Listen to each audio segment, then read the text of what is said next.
नमस्कार शेतकरी मित्रांनो, स्वागत आहे तुमचं सर्वांचं आपल्या अंदाजे हवामानाच्या यूट्यूब चॅनलवर. चला मित्रांनो, बघूया महाराष्ट्र आणि भारताच्या कोणत्या ठिकाणी आपल्याला सक्रिय अशी प्रणाली दिसत आहे.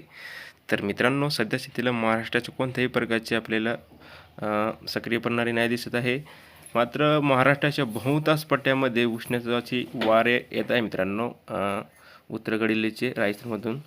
त्यामुळे महाराष्ट्राच्या बहुतांश पट्ट्यामध्ये तापमान वाढलेले आहे. 40पेक्षा जास्त तापमान झालेलं आहे बऱ्यापैकी शहरामध्ये. आणि याच्यामुळे 20 एप्रिलपासून महाराष्ट्राच्या बहुतांश पट्ट्यामध्ये विजांसह पाऊस सक्रिय होत आहे मित्रांनो. तर बघूया आपण नकाशाप्रमाणे. तर 20 एप्रिलपासून महाराष्ट्राच्या बहुतांश पट्ट्यामध्ये तापमानामुळे वाढीमुळे पाऊस शक्यता बनत आहे मित्रांनो.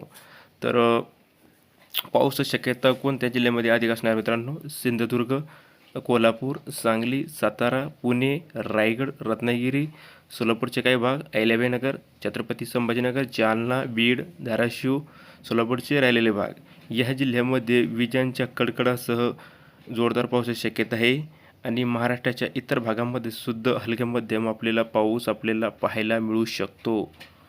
हा पाऊस रोज दुपारनंतर येण्याची दाट शक्यता आहे. वादळी वाऱ्यासह पाऊस असणार आणि गारपीटसुद्धा होऊ शकते या काळामध्ये. तर सध्याकरता इतकंच. रोजच्या व्हिडिओ बघण्यासाठी आपल्या चॅनलला सबस्क्राईब करून सोबत बेल आयकॉनला प्रेस करायला अजिबात विसरू नका. धन्यवाद.